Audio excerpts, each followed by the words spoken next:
Happy Monday. How's it going? It's going well. It's good to be here. Where's here? In this case, here is Paris, where I happen to have a great internet connection. And where is here for you, Joe and Samir? London. We are in London. London, Yes, UK. What's up, man? It's good to see good. you. Yeah. I thought this was going to be all virtual, and suddenly here we are. Well, and finding a location for this was a bit dodgy too, because we're like, so where are we going to record from? And thankfully, they find people at ThoughtSpot were kind enough to let us use their office and then their executive boardroom which is very nice for this meeting, which is obviously the best meeting that they have all day here. And so right. Everybody's waiting outside to see us. Eh? Yeah, watching on their phone. There's a big queue. Big queue. Samir, for people who don't know you, do you want to give a quick intro? Sure. Thank you guys for inviting me on. Of course. This is very cool actually, because I didn't think we were going to be doing this face to face, but right. Anyway, it's cool to meet you and Matt. And yeah, I mean, I'm Samir Sharma. I'm the CEO of Datazoom. We are a data strategy and analytics company.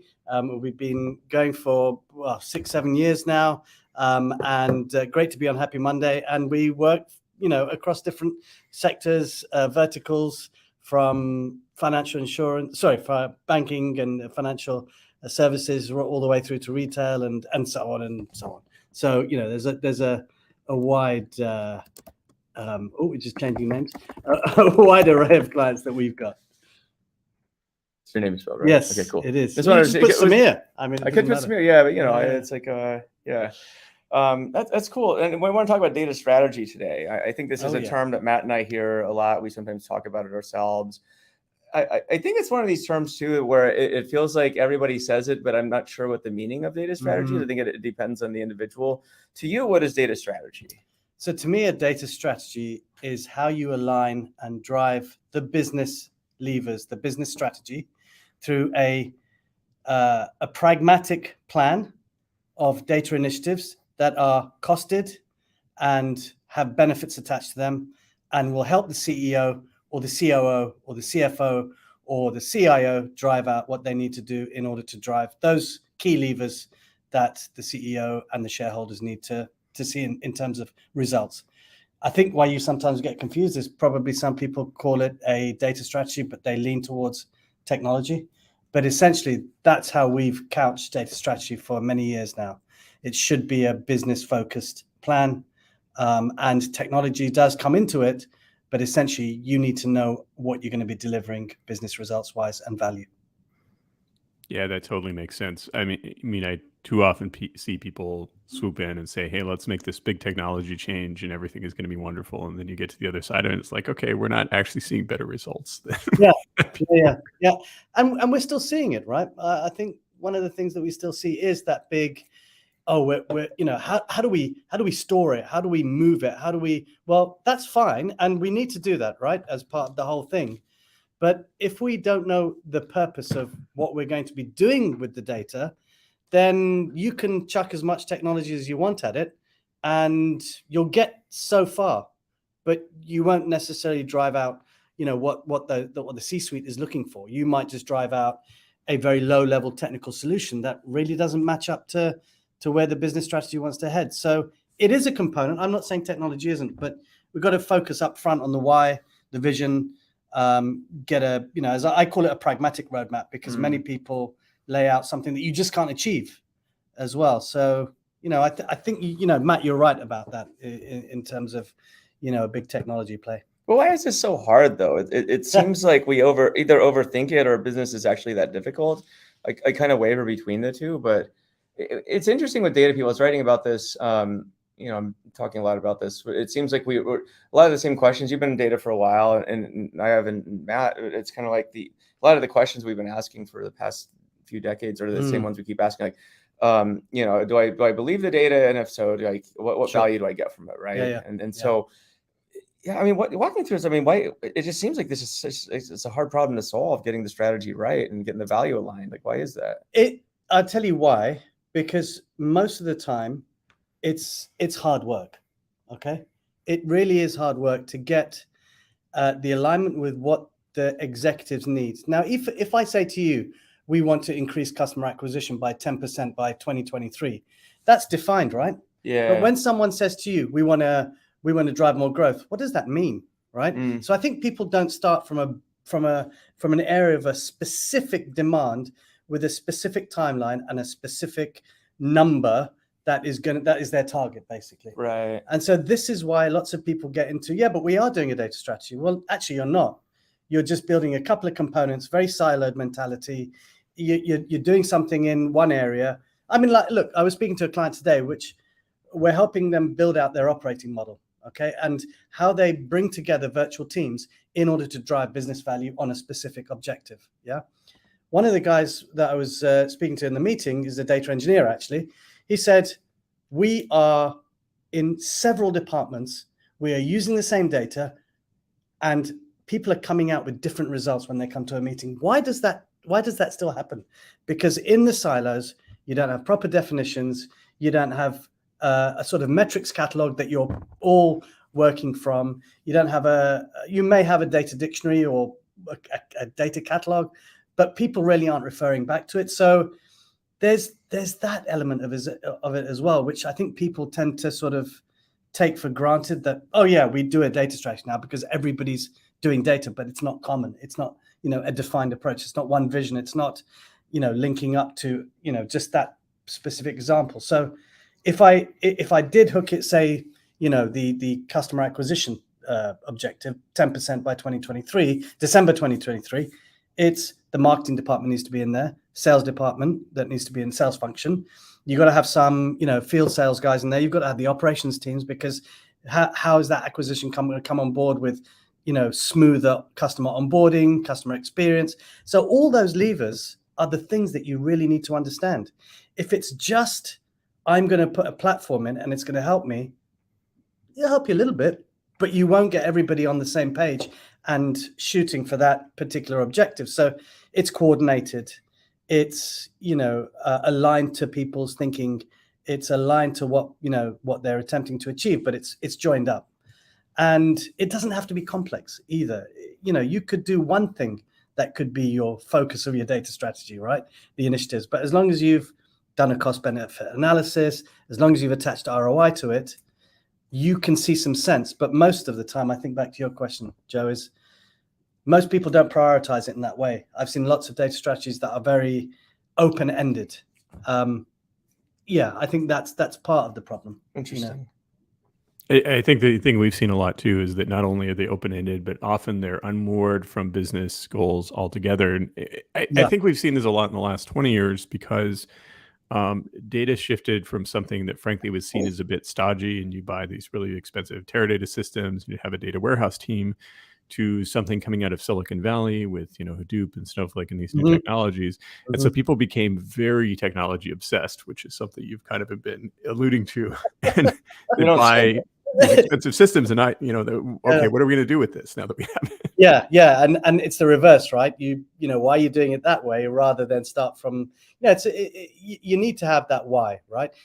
We built tools because of those purposes, because of those reasons. We wouldn't have built the tools if people didn't really get on the same page and align around, what they needed to do or strategic objectives and so on. So I think that's, you said, Matt, just now, people aren't aligning it to the business strategy, because your data strategy can't be a static, it can't be static, right? It can't be. It needs to be hinged on that business strategy. So when there's a pivot, it needs to move with that. If there's a market sort of turmoil, it needs to move with that. If there's something in the context, like regulatory issues, it needs to move with that.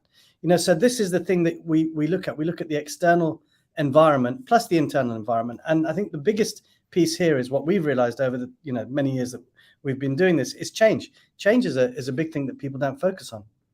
It's a nice word, right? And everybody loves to say we change, but it's not focused on in the actual process. Interesting. Yeah. Well, if you're not focused on change, then what's the point of all this? Is it busy work, or what's? I don't think it's busy work. I think to a point, people want to do something. They do want to affect. I don't think it's busy work. I think we're, data teams, business teams, IT teams, they really do want to work through this stuff, right? But they don't. They're very internalized. Yeah. If you look at any data strategy now, we look at, as I said, social economic, market, environment, regulatory. These are all external factors that one needs to take into account when you're doing your data strategy. And you can look at the internal aspects. Well, even when you look at the internal aspects, you're looking at ways of working, culture. How do we infuse that into the ways that we are currently working and move that needle to ensure that data can be infused? But there's very few people who can do that. Not everybody can be that change agent, you know, and many data teams don't have that capability. So they are attempting to do stuff, but you need that extra push. You need that extra dynamic in there to then affect that change. And this isn't about things like data culture. This is about the culture of the organization and how that culture operates. And how can you help that culture operate with data in a more streamlined fashion, in a way that you can get a, you know, I call sometimes a decision approach, and helping them seeing the end point and then working back to say, this is how we actually need to get there. You know, it's quite interesting when I say that, because people say that's the normal thing. But when I see data strategies that have been written, they don't start like that. You know, they don't start from what's the action and the decision we need to take in order to derive the strategic objective. You know, where do they often start in your experience? They often start with data. Interesting. So you'll get, you know, what data do we need? But what's the business question? And what are you going to do with that? What's the decision, the output that you need? And then work your way back from that. So again, in the meeting today, there are lots of requests coming from the business, but it's very much motivated to data rather than the purpose or the business question or the decision that they need to make. So that engagement framework is still weak, I think. Well, from my perspective, one of the things this really helps with is it makes the data people stakeholders, not just in the data, which is typical, but stakeholders in the business outcome as well. Absolutely. And often what you find inside a company is that it's actually the analysts who work very closely with the engineers and the data warehouse leaders and such that know what's going on with the data better than anyone else, because they're in there all the time and they know where the problems are, but they also can tell you, hey, there's this one signal that might be interesting in terms of understanding what customers are doing, because it looks like when they do this thing, something interesting happens afterward. They're more likely to purchase, or they subscribe, or whatever. If you don't ask those questions, then you're not going to get those insights. Yeah, agreed. You know, we created a tool for that point, because data analysts were frustrated when we started working with a lot of data analysts. They would really want to get down to the nub of what it was, but when they spoke to the business would say, well, we just want this. Yes. But, you know, and so I don't think it's the data people to blame. I don't think it's the language between the two. That's so key. So yeah, I don't think we've ever met a data team that's been like malicious or No. like, oh, I don't want to, you know, No. you know, I don't. But it's like, I think that what happens is they lack. Data teams all too often are disconnected from the business. But I think it's like a lot of teams though too, not just data. But I think, as you say, it's more representative of culture, right? Like if you're a manufacturing company, your manufacturing, you know, is separated from, you know, the business and the goals, and you just make widgets and that's it. It's kind of like data teams. Like data teams, it's not like they're going to sit idle, so they're going to do data stuff. That's what they're hired to do. They weren't hired to do change management and stuff. That wasn't really in the job description for a data engineer, right, or a data scientist. So yeah, but the manager, though, I would hope, or the director or whoever's in charge of that the data team should be hopefully aligned with the business. But it's kind of strange, you know, Matt and I, we see this too sometimes, where data teams are disconnected from the business objectives. And yeah, I mean, it's a fun one. But I think, again, we kind of saw this a lot in the Hadoop era, where everyone was so technology obsessed, and unfortunately the data lake turned into just an excuse to like collect a lot of data without really doing anything with it. That's kind of that's a symptom of something, right? Well, we'll collect all the data and we'll figure out what we're going to do with it later. Yeah. Right.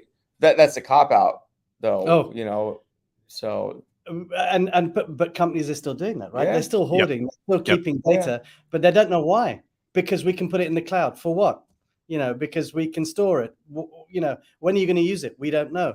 Well, surely if you use that, you know, and you looked at it and you said, and you went to the business and you looked at those objectives and you said, actually, we could probably merge this with another data set and start to, you know, understand more insights about how we operate internally, or how we, you know, connect with our customers, or how our supply chain is working. But it's really that point of, being able to see that bigger picture. And I think that's why strategy steps back, and it really does look at the broader picture and then breaks it down into smaller chunks that you can actually then tangibly deliver. And you can deliver, as you said, Matt, and both of you actually, with a combined force, with a number of people that are hinged on this vision, but they know why they're doing it. And that's the biggest thing.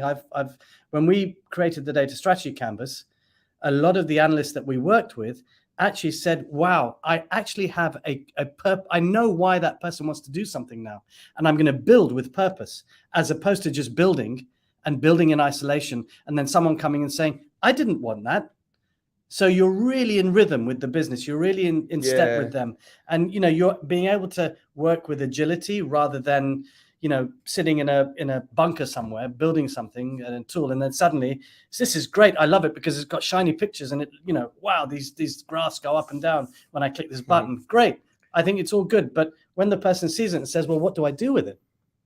That's the biggest question you've got to answer. You make the graphs go up and down. I love the comment about the bunker, because to be honest, I've seen several data teams that like workspaces that looked a lot like bunkers, like in all seriousness, with like sliding metal doors and stuff. A couple good comments here from Sonny Rivera. He says, I love the focus on business actions based on data and signals. Yeah, that's awesome. Yeah. Sonny's going to be a guest on the show actually in a couple of weeks. So looking forward to that. I'm also Sonny on my show at some point. No way. It's like cool. Yeah. It's like the show cartel. Yes. And again, thanks to ThoughtSpot or Sonny's working at. Yeah, thanks to them for letting us use their wonderful office in London. Jolly City. Jolly City. Jolly. Now I want Matt to speak some French. You speak French, Matt? Un peu, mais j'ai de m'exprimer dans cette belle langue française. C'est tellement difficile pour un vieil homme comme moi. Cool, thanks. Well done. Merci beaucoup. Mahesh here, he has a good comment here. He says most of the data engineers currently only focus on building workloads to ensure data available, but data engineers know the business would be more effective. I think that's definitely true. It's not I think when you work at companies, it's interesting because I think a lot of the line workers, so to speak, the ICs, they ain't dumb. Like they know what's going on. They know what should be done to drive the business. It's interesting because I think it's a lot of this disconnect also, I think, is a reflection of whether management or executives care to listen to the individual contributors. Mm-hmm.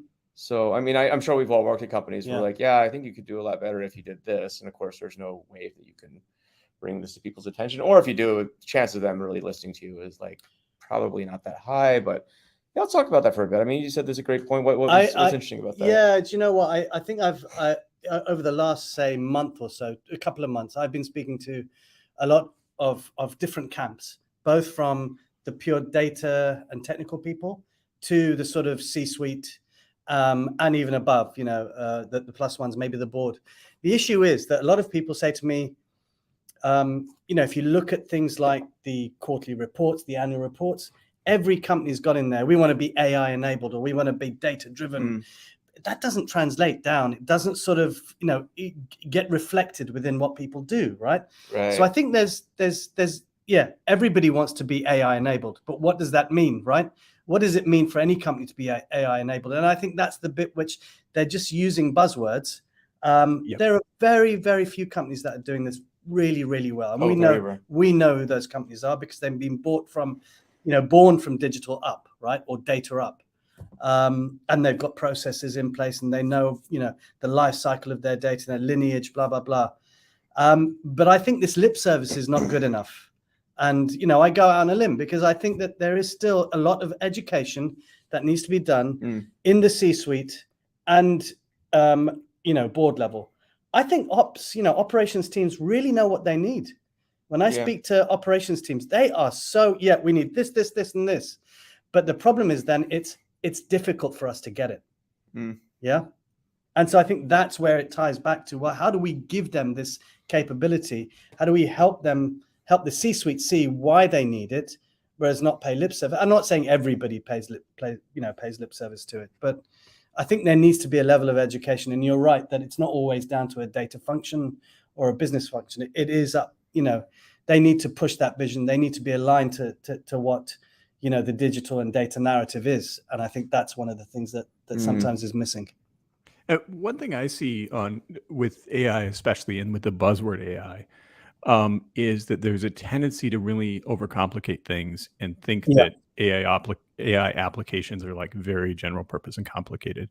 And in reality, if we look at the big successes of quote unquote artificial intelligence at places like Google, it tends to actually be very, very simple things with like simple models that can collect data very efficiently and are very good at refining data and maintaining data quality. Think about the original, like PageRank algorithm, simple algorithm on tons of data that scaled, huge success, early success for AI. The problem is people see, DALL-E, for example, and these real high-powered deep learning models, and they think, oh, that can solve all my problems magically in my business. And that's where we need to educate people. It's like, no, your real move the needle opportunities with AI are pretty simple things inside your business that you're completely overlooking right now. But it's the simple things that drive the business, right? Yeah. I mean, Yeah. if it were that complicated, things would break. But it's usually it's the 80-20 rule. It's like there's a few things driving your business, and that's what you need to focus on. And if AI can help drive that, super duper. If it can't, then it's not like AI is a fit for 100% of things either. Like Well, so we get to the point where, as Matt said, oh, let's chuck AI at it. Okay. yeah. Well, again, back to why are we doing that? What are we going to achieve? Are we going to spend a lot of money for a very little benefit?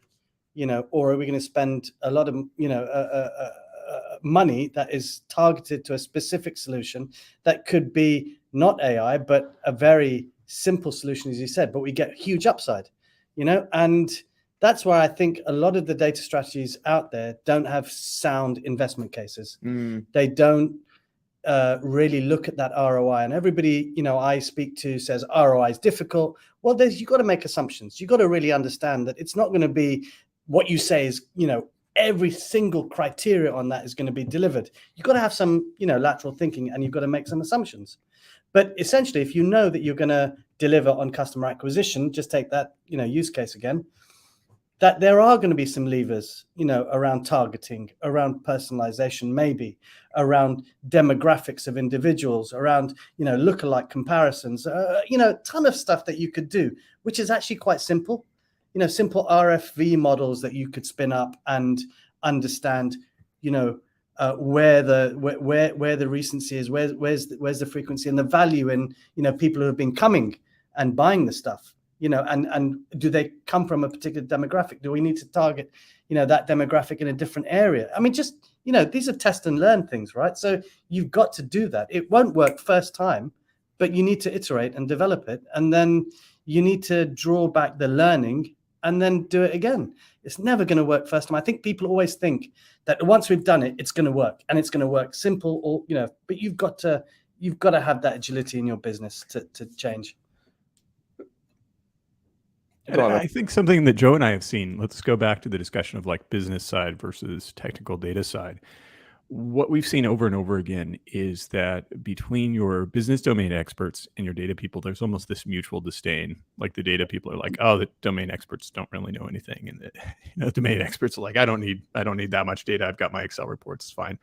But what we see is when those two come together and they start questioning each other's assumptions and challenging each other, that's where you start to see quote unquote AI. Right?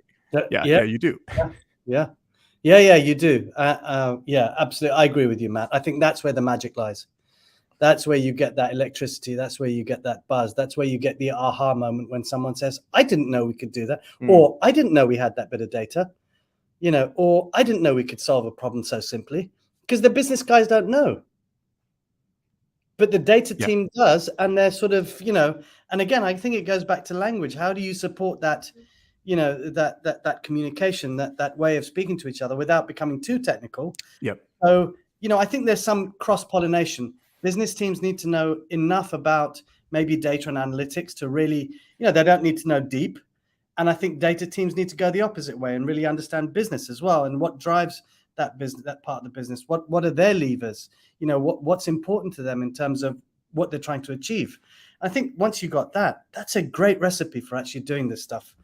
That's what we advocate. It's something that is, really so simple, but it's down to change in culture. How do you do that? Through having better conversations. Mhm. One, okay, I gave you the example Yeah. of the canvas that we created, the data strategy canvas, right? There's no technology in that. There's no technical language. We start with a strategic objective. We then say to people in the room, and mainly business guys, business folks, we'd say, what's the business question that you're attempting to answer through this particular for this particular strategic objective? And they will basically come up with several questions. It won't be there. Okay. Yeah. I'm looking for it, They come up with several questions, and then that helps analysts, data engineers, data scientists, data ops guys really understand. Okay, so they're asking these sets of business questions. Say for example, where am I best? Where's which clients bring my best? The top revenue and customer lifetime value, blah blah blah. But you can actually put that into a question, right? Which area should I target? Who's buying our products right now? What do they look like? How much revenue comes in from that? These are simple questions, yeah. But then you have to ask the next question is, well, if you knew that, what decision would you make? Yeah. And then based on the insight that comes out, then you have an action plan, because you do have actions that come out of that. And once you've done that component, once you've done that layer, which is, the very business focused view, people in the room start to get it, because they start to realize, now I know why these people are doing it. Then you can get the data analysts going, sort of saying, well, if you want to answer these questions, did you know that we can only answer 5 questions out of these 10 because we don't have the data for these other 5? So there you go. You started to shape again, what you can achieve, what you might need, where you might need to get data from, if it's another system internally, or that's being implemented, or from an external source. So now you've got this view of, we can do some of this stuff now. And then the business teams are starting to get a view of what's possible. The data teams are starting to look at prioritization. And then you start to look at, well, okay, if we're going to do this, what processes are underpinning these? Because process might need to be changed. Yeah. Who's it for? What are they going to use it for? As we said, we know what the decision is, but is it for a supplier? Is it for somebody internally? Is it for a partner or a distributor if you're looking at supply chain? And then you're saying, what do we need to do internally in terms of capability, operating model, change in the practices of ways of working? Then we look externally and we say, well, how do we actually, work within this context with these external pressures? Yeah. So you start to get a full view of it. So you get, what we would term as you've before that, you would have done your vision, you would have communicated that. But this canvas then brings teams together, and that's business, data, IT teams. So you can start to do maybe some early domain modeling. You might be able to do some data modeling, early on, just to see if it's provable. Right. You can then look at, there's another area in here which you could start to think, how do we monetize these assets? Yeah. So it actually, and you're speaking the language that people can understand.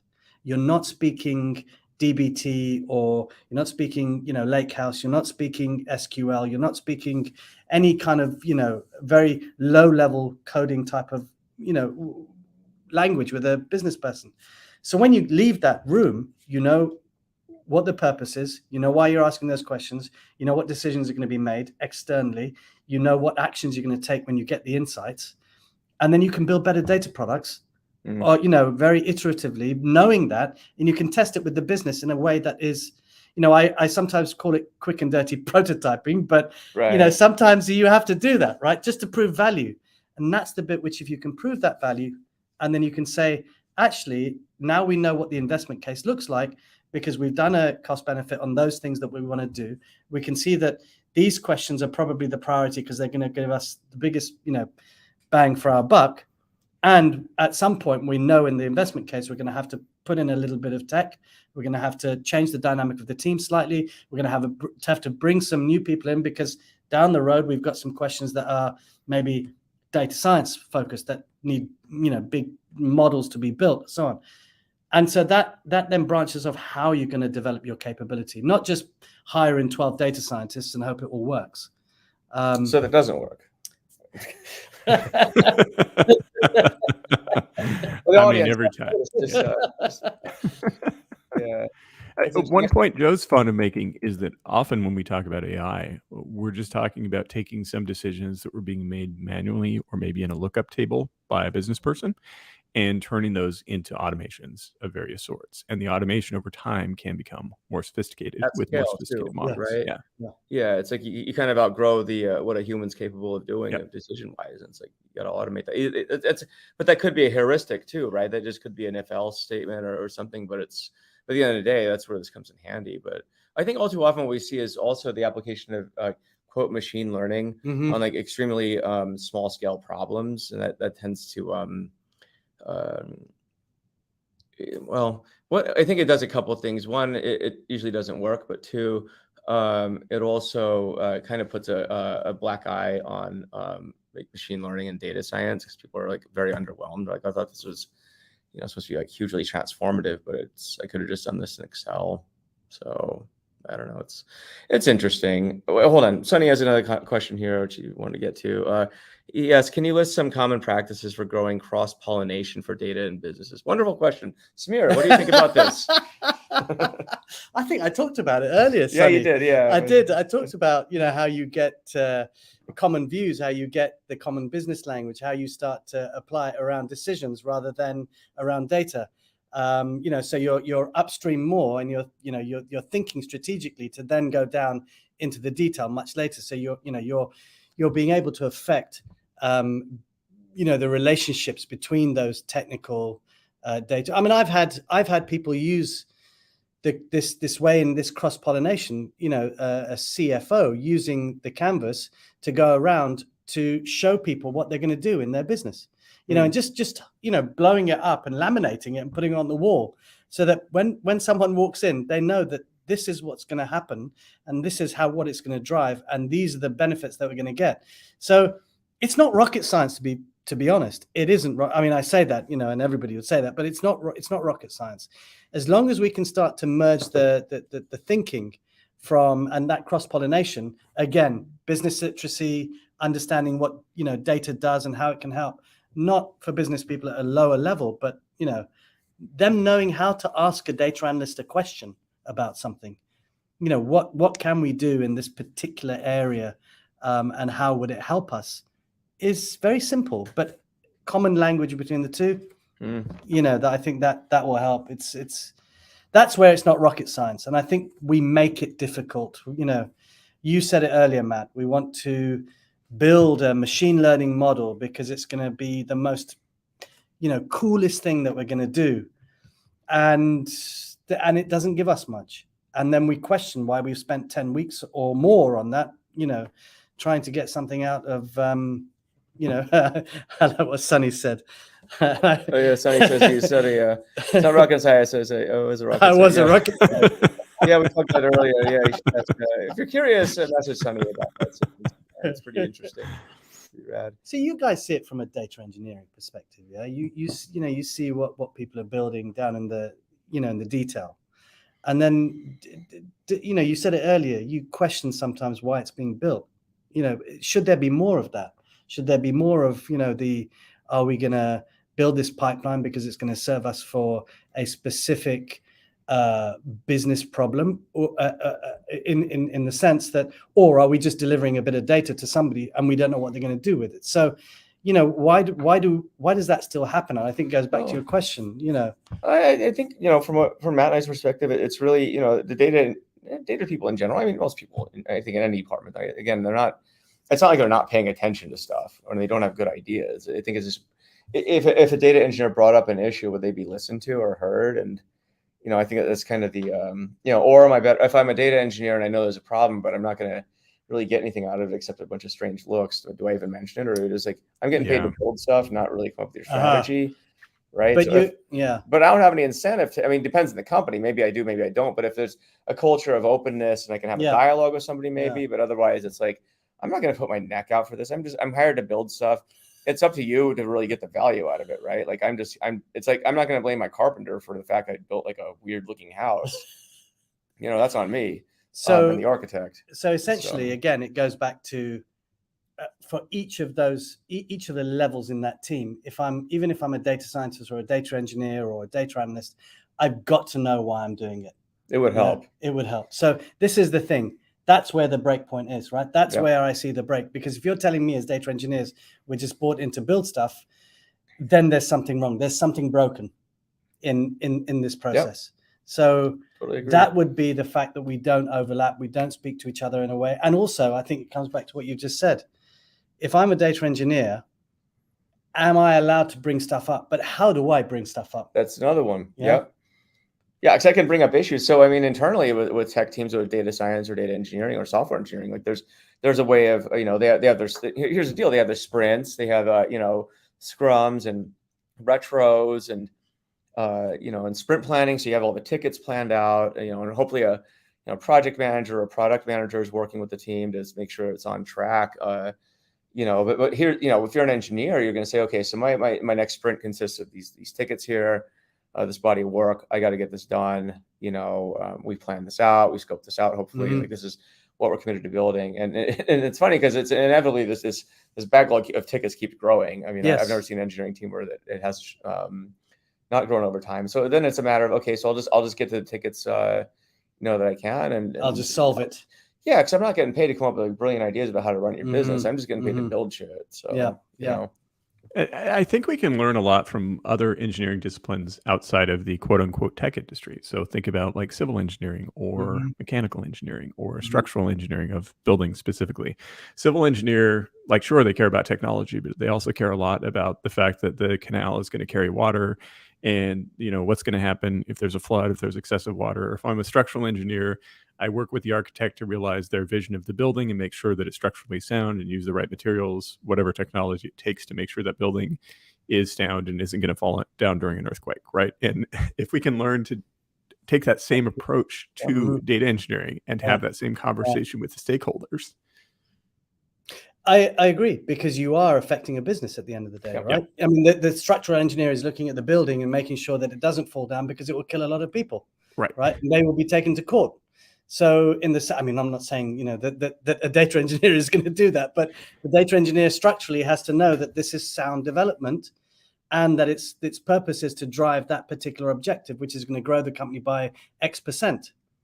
So even though they know it's a cascading objective, because they're down here and, someone's going to be able to drive that, but it's what they're doing actually could potentially affect that. So I think that's the bit which we need to get to. It's not just about building stuff. It's about, I'm building it because I know that this is going to be able to drive a decision at a point in time to create a revenue stream or to make efficiencies or to, improve customer experience. And I think that's the bit which I feel is lost. Yeah. In all of this, that the disconnect between building stuff and I'm bought in just because I love this technology is great. That's good. But actually, if you tell them why they're building it and that particular reason, what it's going to affect, and they can see the results, now that's pretty powerful. I think that will change people's mindsets into developing that business focus and integration across all of those teams. Let me ask you this. I mean, I think by all accounts, probably, hitting a looming recession. I'm in the UK right now. Everything seems to be working wonderfully in the UK economically. It's politically. It's just I've never seen such a shining example like that of building that came down. You were talking about, Matt. I didn't know a structural engineer. Yeah, you guys make us look. The US look great. Jeez. But I'm not an economist, by the way. But no worries. No offense to the UK. I teach in the UK. I'm just calling it like it is. But so recession's looming. There's how do you approach data strategy in a down economy versus an up economy? Is there a difference in your approach or the questions you ask? Yeah, it's the questions. Again, you've got to go back. If the data strategy is built in a bull market, and if it's built for scale and growth and so on, and it's buoyant, But if it's now you're going into this downturn, you are going to have to flip it. You're going to have to look back at what the objectives are for, that the CEO's got right now, or the board is demanding. So you've got to say, are there different types of efficiencies we can create? That doesn't mean, it might not. It's not about getting rid of people, but it's actually saying, can we get to market a bit quicker on particular products? Can we iterate faster through development cycles? Can we create more efficiencies through that? Can we streamline processes? But there are some CEOs that will be saying, do you know what? We started off on this course. We are going to stick on that course, because if we do deviate, we can see certain market changes coming up ahead. And I think that's why you need to know and understand the external environmental factors within what you're doing. So again, it's the CEO that is going to be saying something like, we got to change tack. Now, if you've built a data strategy that isn't hinged on anything else but just, data, then how quickly can you do that?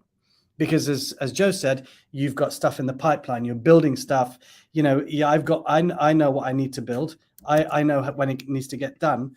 I may not know why, but now if I'm told that I need to pivot, and I'm going to be, I've got my backlog here. I know what I'm delivering. So I think you've got to have that, and that's why it's got to be pinned on what the CEO or the business strategy or the corporate strategy, what you want to call it, needs to happen. So yes, you might still be looking at growth, but in particular areas, you might be looking at supply chain optimization, because you need to look at, drive time analysis for your cars or deliveries, or, you might want to put a little bit of more events capturing within your system, so that you can then mine that data and understand where the efficiencies are in your processes or supply chain. So it's really up to industry specific elements, and really what's happened and what it's what is it going to cause you? Is it in the construction industry? Interest rates are going to go up. Is it going to cause you to get hampered in the supply chain of building equipment? Yeah, it will. So what does that mean? You need to look at your data, and you need to look at the people who are going to be having issues with that and try and help them to overcome those issues. Can you do that through your data? Can you understand where those bottlenecks are? Can you go and help some of that's in that supply chain just to get through it, so you can build stuff and you can create revenue? So there's you have to look at it from the market perspective and what the demand is coming from high up, and you have to pivot with that. Otherwise, you're going to be driving data out for no purpose and no reason. You're just churning stuff out. And what I might add to that too is that if we look at the last couple of downturns, so let's go way back and look at the dot-com bust, and then look at the huge crash in 2008. And in both cases, you had certain tech businesses that just completely thrived. Like Google was basically launched just before the dot-com bust and became one of the biggest tech company success stories. And then out of the 2008 crash, you have Facebook, and of course Amazon continued to grow, and you had smartphones launching.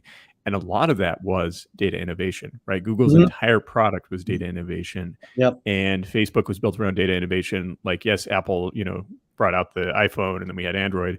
But on top of that, what drove the success of the apps? It was all about data. Sometimes abusive practices with data, but companies were doing really interesting stuff with data, right? So what can we do now in this downturn? I mean, I think if you're a data team, ideally you work with the business, you work with the CEO to say, what new things can we do that we're heading into this downturn? Maybe it's time to rethink our business model. What can we do with what we have? Well, it's funny too, because it's I think the stuff that you could take away from operating really well in a downturn is the stuff that could help you run really efficiently, in the good times as well, which is just moving fast, focusing on the right stuff. It's not like these go away. It's weird. I think you just get fat and happy in the good times, and like, well, no, but yeah, that's true. But then everybody suddenly just reins everything in, and you forget what you're doing. Right? Yeah, let's stop. But that's not the way to do it, because you still need to have some competitive drive. You still need to make stuff. You still need to produce and send stuff out. But if you look at the pandemic, what did it do to most heavily laden supply chain companies? It strapped them in their supply chain because they couldn't get stuff in. And that's going to happen again, I'm assuming, at some point, because something like it. We're going to have this problem. But I think you're right, Matt. I think one of the things that data teams don't do, or don't know how to, is to say, what's the different business model that we can look at? What's a new business model that we might be able to see? And I think that goes down to working heavily with the business to say, I am seeing something different here. What does that mean to you? And then to have that conversation about what that means and perhaps strike up different ideas about what you could do with that. And it may be something that you can start to develop. And again, it will help you come out of that downturn. So I think you're right about that. But again, changing business models is not something that data teams do well. Well, and especially it's again a communication issue, right? Yeah. Like even if they have ideas, how do you communicate? How do you do a good job of communicating between the business and data sides? Yes. It's Yeah, not I mean, easy. especially in a downturn, nobody's really going to stick their neck out and say, "Hey, No. let me show you how to run your business now." Exactly. That it's falling apart. Yeah.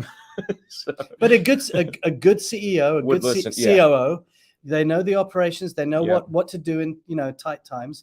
They will be able to see some kind of innovation if it comes out and Sure. say, I am going to look at it and say, okay, actually, if you've proved it to me, then I can work through it. But if you just come to me with an idea and say, oh, it might work, well, I'm not going to look at that, am I?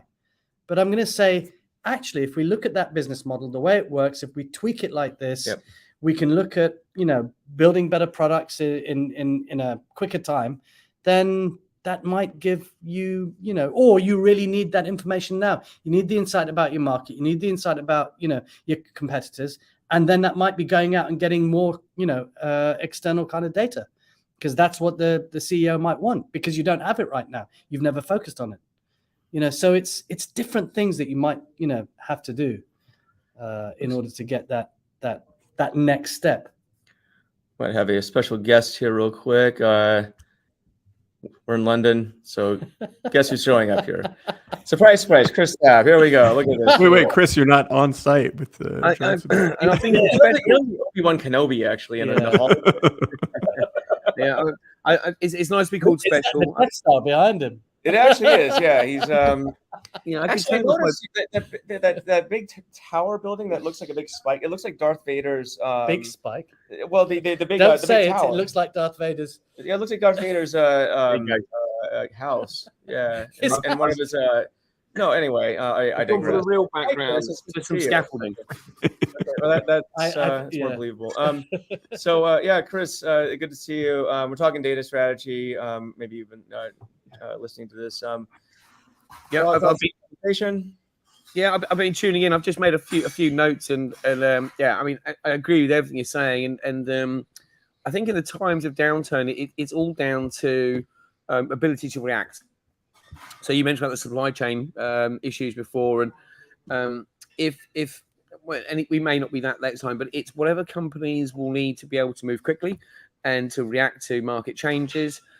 I think that should be underpin your strategy. And I think the point about innovation and funding that innovation, going back to Matt's point, or one of his principles in the book, the FinOps one, having that FinOps lens to say, by the way, I know we're saying it's going to cost you this. We can evidence it actually cost you this. It's not going to go over budget by 4 or 5 times.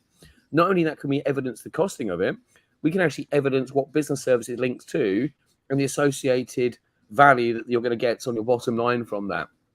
And I think with those things, getting decisions becomes very, very easy because, look, it proves it, and also track record.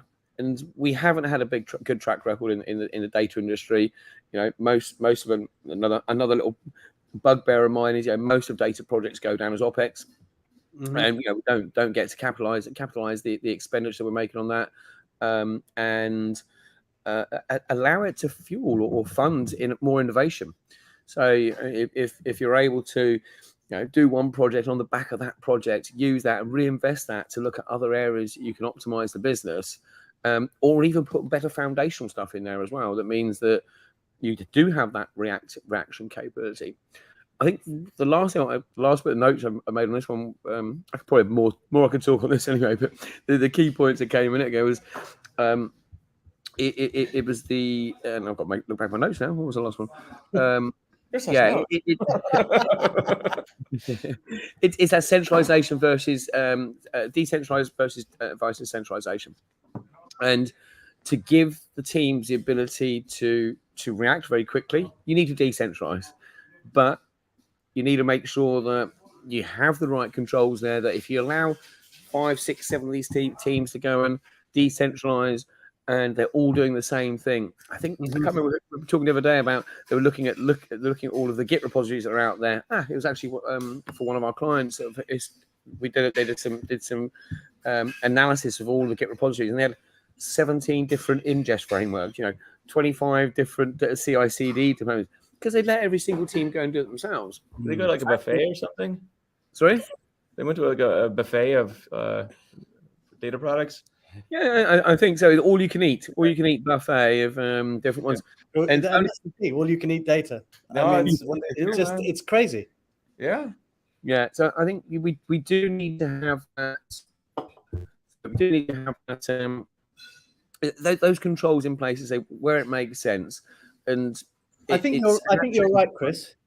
I think one of the things that we need to also understand is when we do centralized versus decentralized is the maturity of that organization. Exactly. To actually adopt those principles, and also innovation versus practicality, because you can innovate, but you may not know why you're innovating, and you might just innovate because it's a nice tool you've got and you think you're. But so I think that's some of the practicalities, and most organizations who literally have either just started creating their data strategy or don't have a data strategy are going to be of quite a low bench in terms of maturity. So I think you talked about foundational aspects. If you've got some foundational issues, many companies will spend years and years building that capability and not getting value from it. So drive value out incrementally, but quickly. Prove it.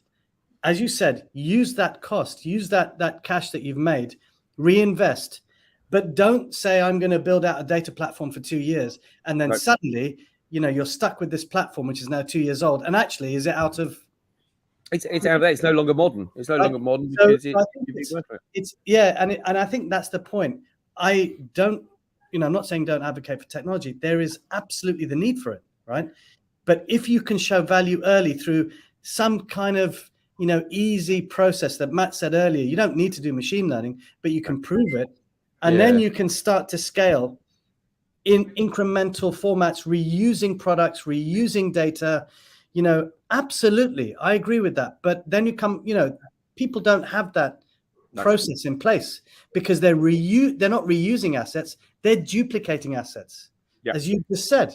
So this is also driving out that operating model. How do we build those processes in?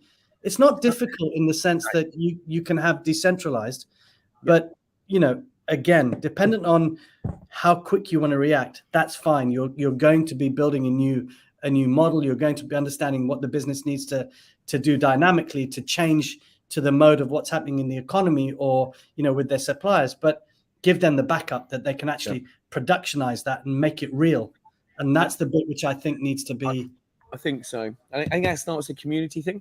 So if you have that community thing with some full transparency and actually sharing where you are going that journey, and it's a thin slice. It's a thin slice of that foundational one. So all you're doing is adding another layer on it, adding another hardening, more and more features.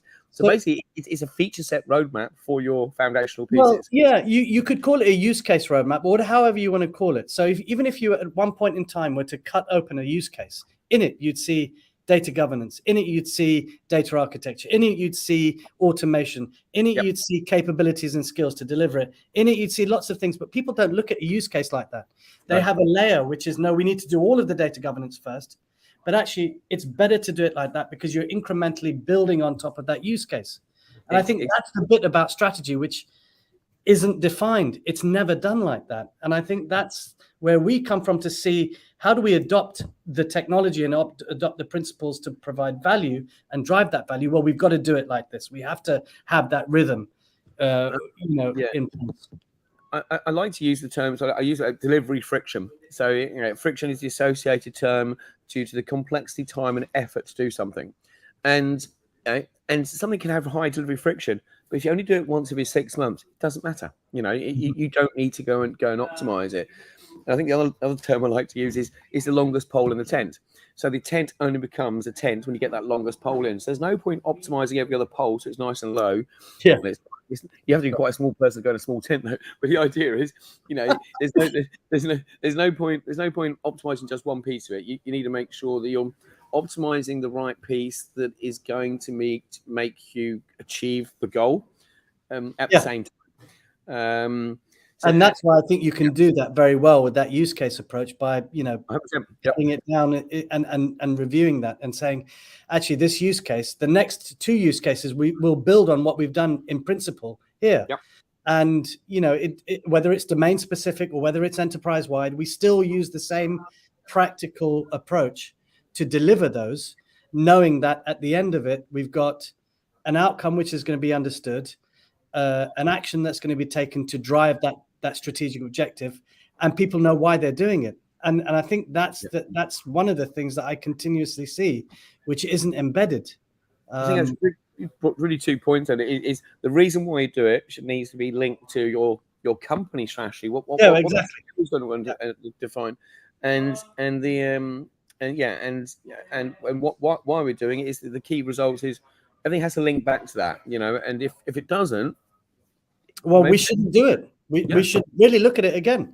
So instead of spinning up 10 initiatives that don't connect, or 1 initiatives connect to the actual strategy, then why are you looking at the other 9? Because it's cool to do it, because somebody wants to do it, because they want to new skill in the CV.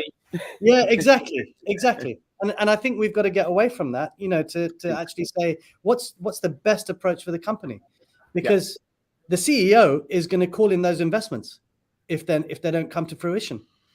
And I think that's one of the things that you can see now coming into this downturn. They're going to look at things and say, this function isn't giving us anything, but we've plowed a huge amount of cash into it. So let's shut that part of the function down. We've invested in huge amounts of technology, infrastructure, blah, blah, blah. But where's the value that's come from it? I do see a lot. Sometimes it's good money after bad. So someone started an initiative, there's emotional attachment about it. And it's like, if I say it now, I'm going to be seen as it was the wrong idea, and I found. I think we need to create an environment where, it is always okay to review decisions made based on the information you have now, and if things have moved on, don't leave it too late until you go and do that, or move on and be sacked. Because but this is why then you connect that data strategy to the business strategy. That's why it needs that alignment, because then you can pivot quickly. And you can foresee, because you're looking at context, you can foresee some things that might be coming down the line, or if there's new regulation that's coming, you need to change and chop what you're doing. So I think those are essentially the things that people should be worrying about now, should be really thinking about, how do we start to build something that is going to help this company through these bad times, and work very closely, as Matt said, with those business people who really know or who have experienced a downturn, and where they've got to be restrictive in what they do. But how can we help them? Just got a question here from Rabbit, and I would approach from a technology angle, but maybe also from a strategy angle. I'd like to hear your answer, kind of with the nuance of this. Rabbit asks, question for Chris: what's an ideal modern data stack? Always love to hear his thoughts on this. I think you sketched something on the back of a napkin. I don't know. Yes. Yeah. I may have here and there, wasn't it, Chris? Yeah, I think the best ones are normally the ones I've written drunk. So later on tonight, we are having a little meetup. If anyone's in London, it's at Tabernacle Street, a place called Q Bar. So, and if you want, we can go and draw around a modern data stack, and we can do it on a napkin. Really fun time. Yeah, we'll do that. But I think to your question, I know it's a loaded question because I just presented at your Modern Data Fest this exact topic. So you could just go back and look at that. But what the ideal modern data stack, so I'm not going to list technologies here. The ideal modern data stack is the smallest number of parts to deliver what your business needs for the maturity it's at, to give you the associated value that gives you a good TCO. It's a very weird, I suppose it depends. It is a summary one of that, and a very consultant question. But if you saw the presentation that I did the other day, and I think the video's up, I did it last night, and it's got links to the slide decks. It is, look at what may have been modern for you 5 years ago. You only had the products that are available with the tech, with the capabilities that are out at that point in time. Look to think the world's moved on. Look at go back, dumb down what business services and capabilities your data platform needs to provide, and then look at what vendors or technologies out there that can satisfy those ones with the smallest number of moving parts. And if you can get that business value, those smaller number of parts, smallest number of moving parts, you're going to realize that value quicker. You're going to validate what's working. You're going to get the data in front of the user. They're going to start using it and buy in, and they're going to believe you for your next iteration of your project.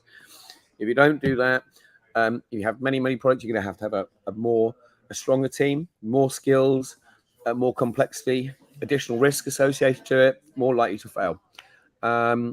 You can then expand up those. You start with 3 products, and you think, actually, I need to have a proper observatory product afterwards. I've got a justification for now for the cash that needs to spend, or a quality product, or maybe a machine learning deployment product. You don't need to have them all on day one. Yeah. And sometimes a hand crank solution is all you need to validate it, and then you'll learn by that hand crank solution what you need to automate. If you try and second guess it, you'll probably over engineer it. You don't need all those bells and whistles. I think proof is key here. You've got to prove that value. Does it work? You don't need to buy a big platform. You can look at the use cases. You can say, right, we'll prove it on this particular use case because it's got enough parts of those units that you need. That you could reuse stuff that you've got as well, right? So I think, it's really understanding, can you prove it? Is it, reliable? Can you scale it? And then can you get investment for it? Because you've now been able to show the benefits and where you will drive, whether it's revenue. So even if you buy a platform, it's just not technology. It's got to be linked to why you're doing it. It's got to be linked to absolutely delivering value for the business. I've seen Sunny talking about that napkin. Oh yeah, kind of the chat here for the audience, and especially if you're listening to the audio version here. The napkins. Russell asked, can we produce a limited edition prints of the original napkin?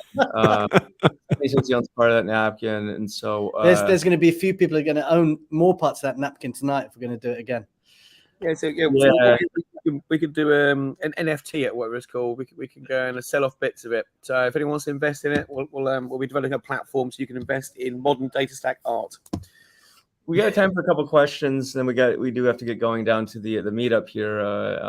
But yeah, I think we can ask. Sonny asked a question here. Actually, you already at the meetup, so never mind. Sonny asked, do you see enterprises over-indexing on future functionality or future-proofing versus simplicity? What do you guys think? Samir? No, I think you guys would talk about this from a technology perspective. I think.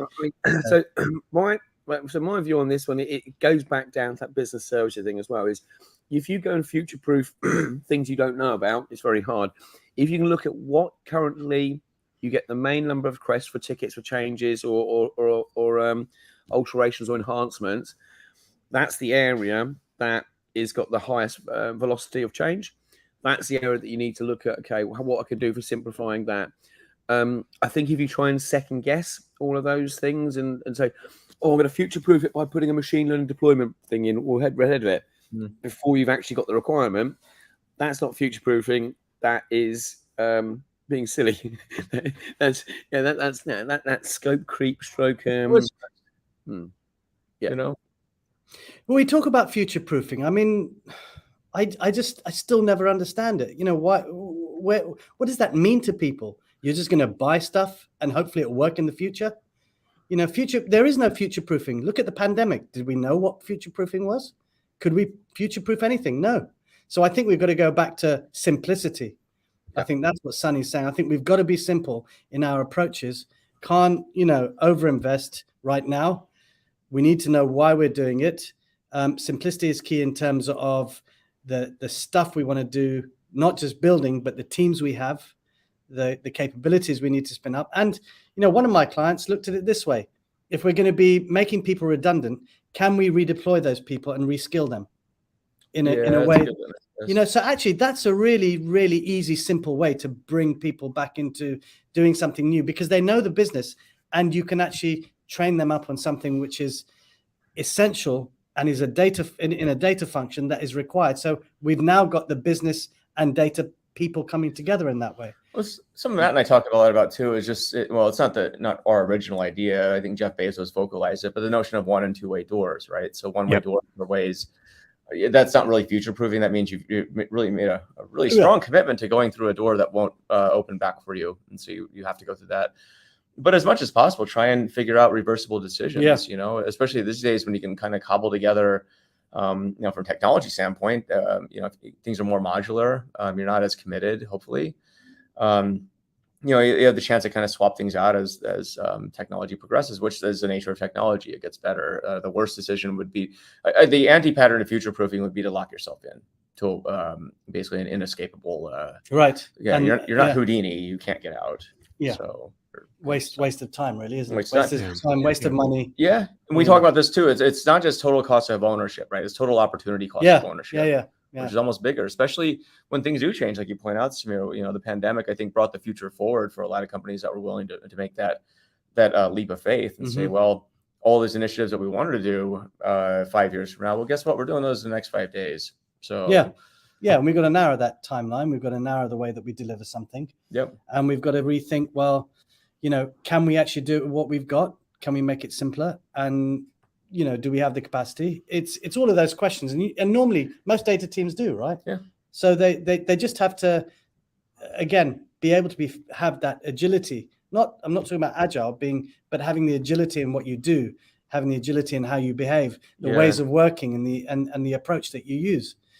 And to me, future-proofing is more about your really foundational investments, which I think is what you guys are getting at as well, which is, are you doing the basic stuff right? Are you putting time into data management, for example, like data governance and data quality? A lot of the stuff that gets ignored in really hasty initiatives is like, yes, we want to deliver as quickly as possible, but you actually need to make sure the data quality is there and invest your team time into that if you want good quality outcomes. I think of it sort of there's the Nassim Nicholas Taleb outlook on future proofing, which is think about a lot of scenarios that are reasonably likely, not 100%, they might be 1% scenarios, and then kind of be ready for that, right? So if your data is in good shape, then when the pandemic hits, your business is 100% prepared, but at least you'll have some visibility into what's going on when that happens, when there's big economic shift. As far as technology, you really can't fully future-proof. It's true. You don't know what technology is going to come out next year. Yeah. But if your data is in good shape, then that should carry over from one technology to another. I think your point is mainly down to trust, Matt. Yes. It's pure trust. That's all it is. If we can trust the data, and if the business can look at it and say, yep, that's right. But if the business has got two different, answers from that data, it's never going to work. It's not future-proof, right? That you have problems you need to solve now. It's not present-proof. That's right. It's not present-proof. But again, build incrementally, validate those things. Drive out the areas that have the biggest need, or have the biggest problem, and start to iterate on the quality factors. But don't just isolate yourself and think that we've got to get this quality problem fixed, because that'll take a long time and a lot of people. So building that into your use cases is much easier to do it, and then tackle stuff as it comes. But having the right, you're right. Having governance, which may be closer to the domain, having people in the business understanding what it means to really operate from an accountability perspective for data is key. It's not down to really data people to be accountable for business data, is it? So there's got to be a two-way street here. And I think that's something, and trust will come from that, I think. That's awesome. I think there's another lens on this future proofing, and it's not all about the technology. It's about future proofing your ways of working, processes, how people actually interact with each other, how the requirements are actually collected, how you actually validate those requirements are actually done, and how you route to live. But we can discuss that more tonight, I'm sure, over drinks. Yeah, for sure. I think we're coming up on time, but it's a good place to stop. I'm sorry we didn't get everyone's questions, but we do need to get down to this meetup here and hopefully actually get out of the office. The badge. If we can get out. So, we might be stuck here. Speaking of one-way doors. Well, it's great having you on the show in person thank you here. so much. Chris, you were about to be on the show, but I know you got a meetup to organize. So thanks to the audience. Great questions, great comments. Next Monday morning data chat with Jessica Talisman, actually from Salt Lake City. And so I'm not sure if we're meeting in person, Matt. You'll still be in Paris, so maybe we'll just have to do this whole thing again. Matt from his chateau in Paris. But it should be a lot of fun. And who else? Then we have Sonny Rivera on the week after that. It's going to be great. And I got booked. We're booked all the way through the end of the year, basically, with guests and into actually January now. So show's gotten popular. But we couldn't have done it without great guests like Oh Samir. yes, of course. So for if you want to find out more about you, how would they do that? LinkedIn. You can get me on LinkedIn. You can come to. You can email me, Samir@datazoom.com. But I'm mostly on LinkedIn. You can find me there. I do also do the Data Strategy Show. Good show. Which I was is- a guest yeah. on that once. Yeah, you were a Yeah. guest on it, exactly. And we're actually booked up until mid-March next year. Oh, wow. Okay. Well, Crazy. nicely done. Well, That's awesome. I'm impressed. thanks, it's a good guys. show. No, Yeah, I've thanks. really enjoyed myself. It's been fantastic. Yeah, and anyone in London, come out to the meetup happening in 20 minutes. So, Chris, where is it again? Tabernacle Street, between Old Street and Liverpool Street, a bar called Q Bar. Used to be called McQueen's. But Yes, not the Winchester. I'm just kidding. It was from. yeah, it's near the Winchester actually. It's not far from Winchester. Yes, yes, you're local now, Joe. You know the whole area. It's kind of a trip walking around here. Your city is it's great. I find myself getting lost a lot. But you will, because it just doesn't have the block format. There's no does it, such eh? thing. No, There's it no just such thing here. meanders. Yes. So We've That's got the bends on the roads as well. Strange, really strange. it's awesome. All right, see you in a bit, Chris. Thanks to the audience. We'll see you Thanks, next guys. week. Bye bye. Thanks, everyone. Cheers. Bye. Take care. Bye.